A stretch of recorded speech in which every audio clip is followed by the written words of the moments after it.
নমস্কার, আপনারা দেখছেন বাংলা এমজি নিউজ। আরজিকর কাণ্ডে ব্যারাকপুরে পথে নেমে সোচ্চার বিভিন্ন স্কুল পড়ুয়ারা। আজ আরজিকর কাণ্ডের প্রতিবাদে রাজ্য জুড়ে আন্দোলন ক্রমশ চওড়া হচ্ছে।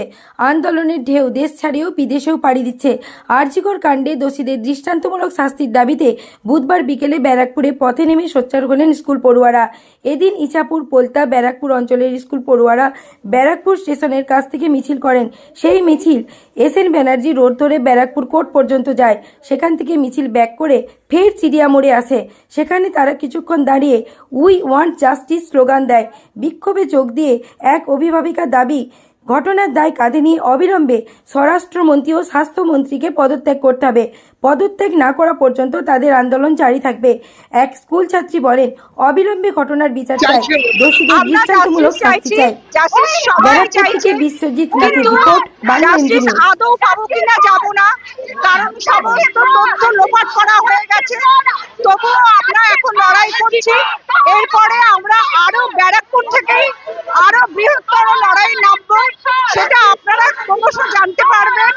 আমরা এখানে থেমে যাব না, কারণ আমরা স্বরাষ্ট্রমন্ত্রীর পদত্যাগ চাই, স্বাস্থ্যমন্ত্রীর পদত্যাগ চাই। এই দুটো যদি হয়ে যায় তাহলে আমাদের লড়াই থামবে। আর আমরা আপনাদের বিশেষভাবে বলছি না, কিন্তু আমরা ব্যারাকপুর থেকে আরেকটি নতুন ধরনের আন্দোলন শুরু করব। 14 তারিখে আপনারা দেখেছেন ব্যারাকপুরে কয়েক হাজার লোক হয়েছিল, সেটা আমি ডেকেছিলাম। আবারও ডাকবো, বৃহত্তর আন্দোলনে নামবো। এইটা আপনাদের আগে জানিয়ে রাখলাম। আমরা থামবো না। আমরা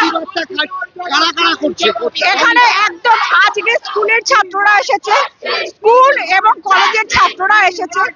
তারা ব্যারাকপুর, পোলতা, ইছাপুর, তারা অভিভাবক হিসেবে আমাদের ডেকেছে। আমরা তাই ওদের সামনে দাঁড়ানোর জন্য এসেছি, যাতে আমার নাম মিতা চক্রবর্তী। বিচার চাইছি, যারা ধর্ষণ কাণ্ডের সাথে যুক্ত ছিল এবং যারা মার্ডার করেছে তাদের বিচার চাইছি। ভরসা রাখার উপায় নেই, এইভাবে প্রতিবাদ চলতে থাকবে। আমরা জাস্টিস চাই, আমরা অপরাধীদের ধরতে চাই, তাদের শাস্তি চাই। আমরা চাই অপরাধীরা শাস্তি পাক এবং অতি সত্বর পাক। আর দেরি নয়, শিল্পী দেব রায়।